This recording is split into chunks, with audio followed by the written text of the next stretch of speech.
was really overwhelming because really in all of the Sundance history, that was the first Filipino American film ever to world premiere there. Oh, our nice little Filipino family can sit around our nice Filipino table. I joined Kababayan, the campus organization for Filipino students. This some kind of crazy radical group? On the TV or in films, you never see any Filipinos, you never see anyone who looks like me or you. I always wondered, how come we're never on TV? So that's pretty much why I did it, because it's long overdue that Filipinos are in the media. So as a Filipino American filmmaker, do you think it is your role or your duty to produce films about Filipino Americans, solely about Filipino Americans? No, I don't think so. I think that any artist should just do what work that inspires them.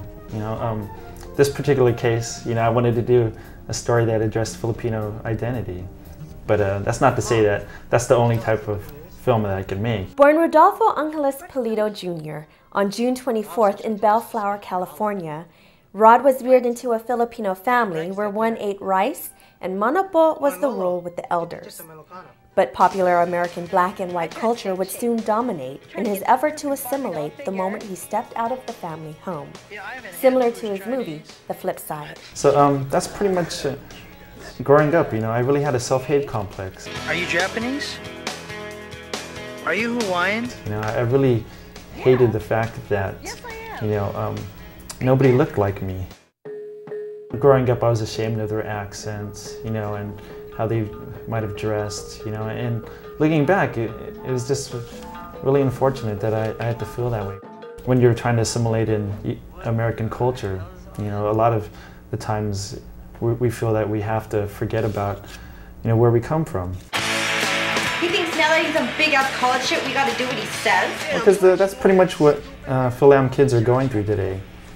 When they turn on the TV, they never see images of themselves. So they really don't know a lot about Filipino culture. So I really wanted to address this issue of our identity crisis. How the brother is really just into hip-hop and black culture, and the sister really just identifies with white culture. Rod's desire to tell a story led him on a 4-year journey. From writing a script, to auditioning actors, and maxing out credit cards, the script for The Flip Side won him Panavision's New Filmmaker Award. This gave him the opportunity to use an 8-in camera for 4 weeks free of charge, enabling Rod to complete his first feature-length film. What do you think is the secret ingredient to the success of films like The Debut, American Adobo, or The Flip Side? Well, I think that there are a lot of Filipino films coming out, but I think we need to concentrate on quality over quantity.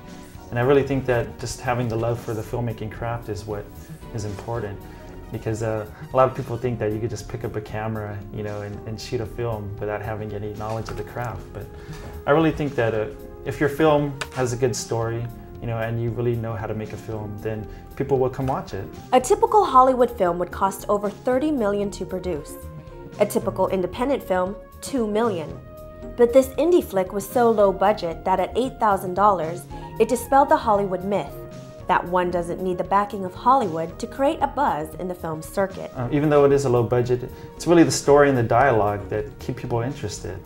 I think, again, if your story is moving, if it's entertaining, that's, I think, what audiences are really looking for. Just learning about our history, our proud Filipino history, how the Manongs came over to America, and just learning about that history, made me realize, I should be proud of who I am and where I come from. Well, my advice to any aspiring filmmakers is don't be denied.